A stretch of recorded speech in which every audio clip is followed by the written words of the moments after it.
जी, पिछले दिनों एक बड़ी घटना जो है मैं कहूँगा हरियाणा में हुई। स्वर्गीय चौधरी भजन लाल जी जो कि 36 बिरादरी के नेता थे और 36 बिरादरी में उनके फॉलोवर हैं, समाज तो है ही। तो जो पूर्व मुख्यमंत्री खट्टर साहब ने जो चौधरी भजन लाल जी पे कीचड़ उछालने का काम किया हिसार की एक रैली में, उससे समाज भी आहत हुआ और उनके फॉलोवर भी आहत हुए और मुझे भी बड़ा धक्का लगा। मैं बहुत आहत हुआ इस बात से कि एक पूर्व मुख्यमंत्री जिनकी सरकार है और उनको तो किसी आम इंसान पे ही ऐसी टिप्पणी नहीं करनी चाहिए, जबकि वो एक दिवंगत रोबी चौधरी भजन लाल जी जो 12 वर्ष तक मुख्यमंत्री रहे देश के हरियाणा के, और उन्होंने कार्य किए होंगे तभी उनको वोट मिलते। ये एक बड़ा सवाल है, हमारे मन में भी है कि चौधरी भजन लाल जी की विरासत वो संभालने का काम कर रही है और उन्होंने कांग्रेस पार्टी छोड़ करके नई पार्टी हजका का निर्माण किया था और गठबंधन हुआ था बीजेपी के साथ, लेकिन बीजेपी ने गठबंधन धर्म उस वक्त नहीं निभाया था। 45 सीटों पर फैसला हुआ था। उस वक्त भी बीजेपी ने चौधरी भजन लाल जी की विरासत संभाले कुलदीप बिश्नोई की पीठ में छुरा घोंपा था। वो कांग्रेस पार्टी में आए, लेकिन क्या ऐसे कारण हुए कि वो कांग्रेस पार्टी फिर से छोड़ करके अपनी सीट भी एमएलए थे आदमपुर से और वो बीजेपी में शामिल हो गए। और बीजेपी में शामिल किन कारणों से हुए वो तो अब उनको पता है। कहा गया था कि भव्या जी को मंत्री बनाएंगे, लेकिन 1.5 साल हो चुका है, उन्हें मंत्री नहीं बनाया। फिर कहा गया कि एमपी सीट जो है हिसार से दी जाएगी, वो सीट उन्हें नहीं दी गई। और उससे बड़ा जो ब्लंडर बीजेपी ने किया, जो ब्लंडर मैं मानता हूँ बहुत बड़ा ब्लंडर, जिससे समाज को ठेस पहुँची और चौधरी भजन लाल जी की आत्मा को भी कितनी पीड़ा हुई होगी। तो अभी ये क्या फैसला चौधरी कुलदीप बिश्नोई जी ने लिया, ये समझ से परे है। और आज वो चुप है, इस बात का बहुत बड़ा दुख है। क्यों नहीं छोड़ रहे हैं वो बीजेपी? ज्वाइन करने से पहले कुलदीप जी से चौधरी धोड़ाराम जी से बात हुई कि मैं अभी कांग्रेस में जा रहा हूँ? नहीं, उनसे बात नहीं हुई थी, क्योंकि पिछले 1.5 साल से कुछ गंभीर बातें चल रही थी, क्योंकि वो जनहित के काम के लिए नहीं बोल रहे थे। क्योंकि जो पार्टी भी बनाई थी हजका, तो जनहित नाम था, भाई जनहित कार्यों के लिए पार्टी बनाई थी। तो वैसे तो ये 10 साल से कुशासन चल रहा है बीजेपी का, और चौधरी धोड़ाराम जी, चौधरी कुलदीप बिश्नोई जी, तो उन्होंने कोई जनहित के लिए कार्य करवाने के लिए आवाज़ नहीं उठाई, तो उनसे रीच भी नहीं थी। आम आदमी वहाँ तक आसानी से मिल भी नहीं सकता, तो इस बात का दुख है। क्या लगता है कि बीजेपी बिश्नोई समाज को दरकिनार कर रही है?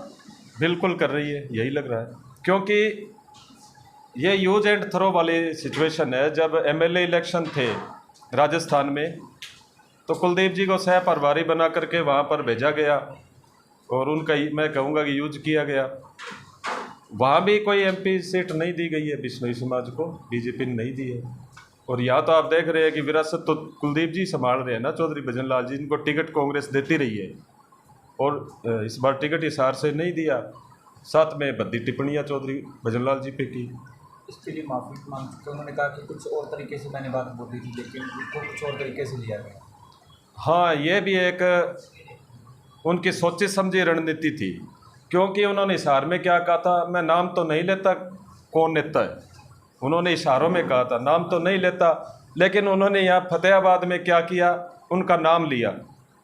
इससे क्या हुआ कि हरियाणा के अंदर जितने लोगों को पता चला था कि इन्होंने चौधरी भजन लाल जी पे गलत टिप्पणी की है, ये जो इन्होंने यहाँ पे सफाई दी फतेहाबाद में, उससे तो लोगों के ये हुआ जिन्हों को नहीं पता था, भाई देखे तो सही कि खट्टर साहब ने ऐसा क्या कहा है कि सफाई दे रहे हैं। इससे तो और ज़्यादा बदनामी काम करने का काम किया, ये लिपापोती का काम किया। इससे भी जो है ये आगे और प्रचार चला गया कि कौन सी टिप्पणी खट्टर साहब ने की थी दिवंगत चौधरी भजन लाल जी। क्या आप भी इच्छा जाहिर करते हैं कि फतेहाबाद से विधानसभा का चुनाव आप लड़ें?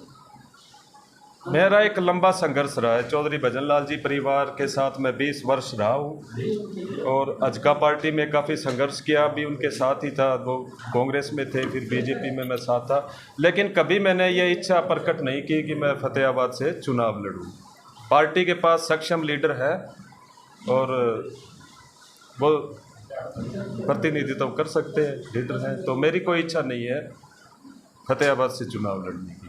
पार्टी जो मेरी जिम्मेवारी लगाएगी वो मैं निभाऊंगा एज ए कार्यकर्ता। और कांग्रेस पार्टी का आपने देखा होगा कि पिछला जो 10 साल का कार्यकाल था चौधरी भूपेंद्र सिंह हुड्डा जी का, वो जनहितकारी था, जन कल्याणकारी योजनाएं उनकी लागू उन्होंने की थी। और अब जो ये 9.5 साल से ऊपर का कार्यकाल हुआ है बीजेपी का, इसके अंदर पोर्टल के सिवा इन्होंने कुछ नहीं किया है। भ्रष्टाचार चरम सीमा पर है। और मैं जो है, जब मैंने फैसला किया कांग्रेस पार्टी ज्वाइन करने का, तो मैंने ये पाया कि आज हरियाणा के अंदर दीपेंद्र हुड्डा जी एक ऐसे युवा ऊर्जावान नेता उभर करके आए हैं जो ज़मीनी स्तर पर लोगों से जुड़ाव रखते हैं, ज़मीनी स्तर पर लोगों की क्या समस्या है वो उठाते हैं।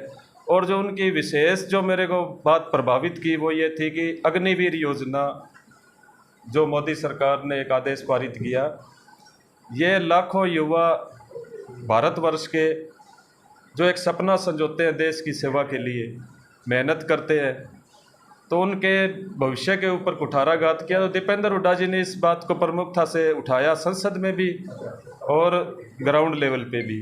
और कांग्रेस पार्टी ने, राहुल गांधी जी ने इस मैनिफेस्टो में भी ये लिया है कि अग्निवीर योजना में जो लगे युवा उनको रेगुलर किया जाएगा और जो योजना है ये बंद की जाएगी, क्योंकि इससे देश के रक्षा से संबंधित है, देश को खतरा है।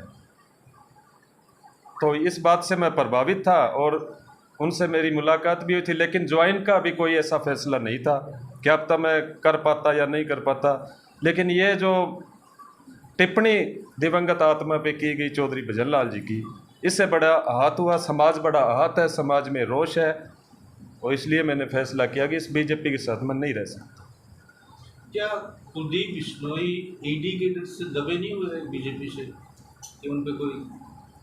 हो सकता है, क्योंकि चर्चाएं सुनने में तो ये आती हैं, अब इसका पुख्ता नहीं बता सकते, लेकिन ये एक बहुत बड़ी वजह है कि वो बोल क्यों नहीं रहे। इतनी बड़ी टिप्पणी चौधरी भजन लाल जी, जिनकी वो मुख्यमंत्री 12 वर्ष तक मुख्यमंत्री बनाया, और हिसार से चौधरी भजन लाल जी परिवार को हमेशा कांग्रेस पार्टी ने प्रतिनिधित्व देने के लिए एमपी की सीट देते थे। और आज भी कांग्रेस पार्टी के मुख्यालय में चौधरी भजन लाल जी का फ़ोटो लगा हुआ है, जबकि बीजेपी मुख्यालय में चौधरी भजन लाल जी का फ़ोटो नहीं लगाया हुआ है। जबकि उनकी विरासत संभाल रहे चौधरी भजन लाल जी के, जो अपने आप को समाज के भी नुमाइंदे कहते हैं, वो बीजेपी पार्टी में हैं। और बड़ा दुख